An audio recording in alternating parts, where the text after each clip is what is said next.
In this lecture, my main goals are, first, to introduce hops and their key molecular contributions to beer flavor. I want to review their biosynthesis as well, because this allows us to develop a sort of molecular metabolic vocabulary and a context that encompasses all flavor chemistry, and certainly that of alcoholic beverages. Next, we explore the chemistry of hop isomerization and bitterness development in brewing. We'll also consider some positive and negative effects of using hops in beer. And finally, we'll touch on how hop varieties differ and the molecular basis of that. Hops are a plant in the Cannabaceae family, and yes, that's the family you think it is. For fun, here's a little phylogeny that shows you the relationship made using the chloroplast genome. Notice that Humulus is situated in the family Cannabaceae. Both Humulus and cannabis itself are in the order Rosales, with about 8,000 other flowering plants, including the peach, strawberries, mulberries, etc. Anyway, hops have been used for hundreds of years as an additive in European brewing. The flowers or cones produce a wide range of resins and oils, which add characteristic bitterness and aroma to beers. Those same compounds have potent antimicrobial properties, which may be why they gain popularity as a brewing additive in the first place. While there are well over 100 recognized varietals, the noble varieties are traditional in German and Czech lagers: Hallertau, Spalt, Tecknang, and Saaz. The names all reflect the location they were originally cultivated, and though these varieties are grown elsewhere, the characteristics are generally held to reflect the local region where they're grown, so a purist would want German Hallertau. In any case, the noble hops are known for a spicy flavor. Researchers are working hard to quantify this, as we'll see at the end of the lecture. I'll show a couple of figures that try to capture the diversity of hop flavor and aroma traits, but the best way to get that sense will be your own exploration. In any case, the bittering aspect of hops is what we'll mostly concern ourselves with, and that is a matter of the so-called alpha acids, terpenoid molecules that are present in the flowers at about 5 to 25% by mass. These molecules are most often extracted in the boil, where a chemical transformation central to most brewing takes place. Flavor aside, the bittering character of hop components is probably the most obvious to all beer drinkers. These compounds are known as alpha acids, with one such shown at the left, humulone.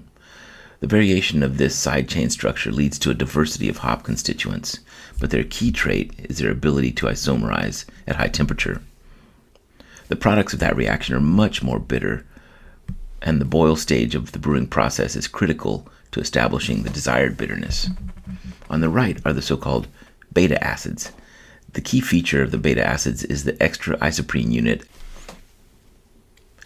There are still other terpenes that contribute to hop-derived beer flavor, such as oils like humulene. Before we delve into hop chemistry, here is yet another metabolic big picture, this time of alpha acid biosynthesis, so it must take us through the isoprene pathway. In orange are reactions occurring in the photosynthetic organ, the chloroplast. In blue, those taking place in the mitochondrion, and some key reactions take place in the cytoplasm. 2 key points. First, the biosynthesis of leucine, and second, that of the isoprene unit, or isoprene pyrophosphate. Leucine has a branched amino acid side chain and will ultimately donate one of the hop's key functional groups, the side chain that determines the alpha acid's identity, the 3-methylbutynyl group. Leucine is imported into the mitochondrion and converted into isovaleryl-CoA. In the cytosol, the TCA cycle produces malonyl-CoA, and the condensation of these two leads to PIVP, fluoroisovalerylferrone, an immediate precursor of humulone. Let's pause here to recall terpene biosynthesis, which begins with the condensation of acetyl-CoA and the synthesis of mevalonate through the HMG-CoA reductase pathway. Ultimately, mevalonate leads to 2 isoprene precursors of the terpenoids. These are DMAPP and IPP. From these structures, it's easy to see where the universal terpenoid building block unit comes from, and sequential condensation of those units referred to as geranyl units, leads to squalene, which is the precursor for molecules like cholesterol. But for terpenes, recall that sequential condensation of geranyl groups leads to a massive set of terpenoids that are absolutely critical to hop flavor traits. I love this figure as it shows clearly the origin of many important aroma compounds in nature, but we'll only encounter one in hops, linalool. You can see that this molecule actually has two stereoisomers, each with different aromas. Of course, linalool is found across the plant kingdom and is a critical component not just in hops and beer, but in many perfume and hygiene products. But back to hop acids. Recall that the branch side chain of leucine is used to make isovalerial-CoA, while 1-malonyl-CoA is built from 3 acetyl-CoA units. 3-malonyl-CoAs give the ring of hop acids. The leucine donates its branch side chain, and sequential addition of isoprene units from DMAPP provide the side chains at positions 4 and 6. One final note on structure. Well, not really, but at least on biosynthesis. The variability in hop structure I showed at the beginning is a matter of precisely which amino acid is used in those final methylbutynyl addition steps. Each of the 3 branched amino acid side chains has its own CoA version, isovalerial-CoA for leucine, isobutyryl-CoA for valine, and 2-methylbutyryl-CoA for isoleucine, and is added to yield a slightly different structure. Here again are the structures of the bittering alpha acids on the left and the more volatile aroma compounds on the right. As I've mentioned, bittering is key to most beer flavor, but that requires the thermal isomerization of the alpha acids, and I want to review that mechanism now.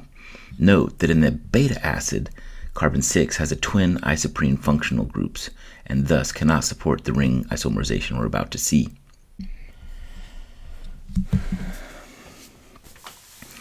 The acidity of the ring hydroxyl protons is key.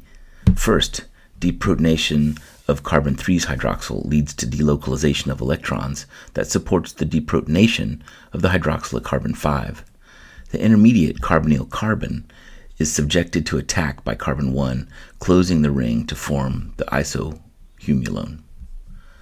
This results in cis and trans isomers around the 4 to 5 bond.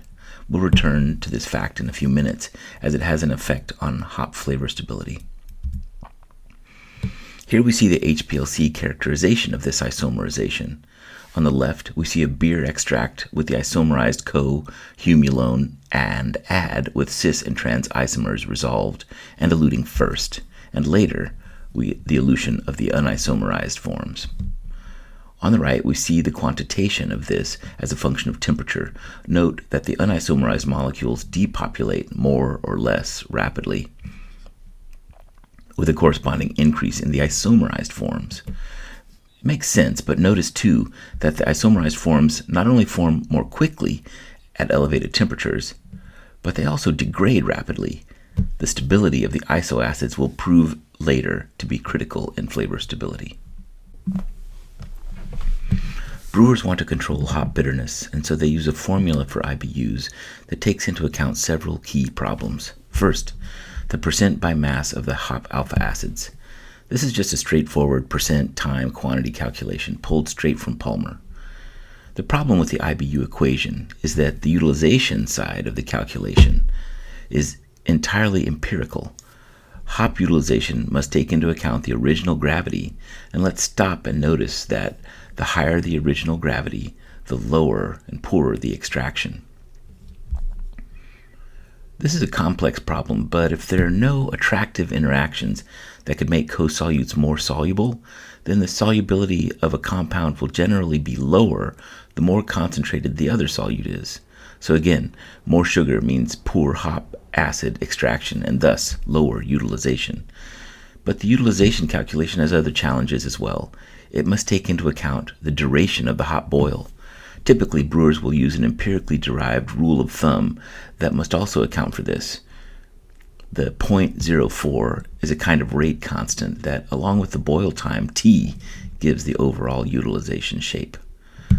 All Palmer's constants are empirically derived and are about making the utilization curve look more exponential, like actual utilization over time. So I don't want you to think this tool is more than a guide. You can see, though, that the lower the utilization, the lower the IBUs for a particular hop amount and alpha acid content.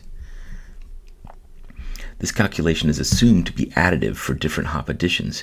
Recall that brewers will add hops at different time points in the boil to balance hop bitterness with hop aromas that can be lost during prolonged boiling, with the latest referred to as finishing hops. All additions should be included in the IBU calculation.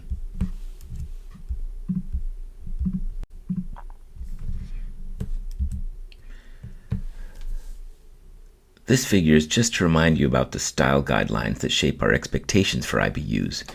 Again, not all small-scale craft brewers measure the IBUs of their product. They certainly use the formula like the one I just showed in their recipe design. Measurements of actual IBUs requires spectroscopic measurement per the ASBC standard methods. At some point, however, I assert that the IBU scale may not be that meaningful, as most individuals can't really distinguish between the higher bitterness levels. The ASBC method involves extraction of beer into octane, followed by a UV measurement. That value is then just used with, again, an empirical constant to measure IBUs. This method basically works to everyone's satisfaction, but doesn't take into account, 1, how UV absorbance differs for the alpha acids and their isoproducts. Even though we know bitterness depends on isomerization, we don't and can't account for this in a simple UV measurement. And 2, that the bitterness will technically depend on what the specific composition of alpha acids are. Both figures show that this is complicated. Hop extract spectra change with hop freshness, and when we look at individual component spectra, we see that it's quite a mess as well. All this to say that standard methods are best estimates that must be made to have any kind of consistency within and among brewers, but it doesn't capture the fine-grained details of hop components or their actual bitterness. And it's likely that the level of detail that I'm suggesting is hidden is not necessary for any practical application.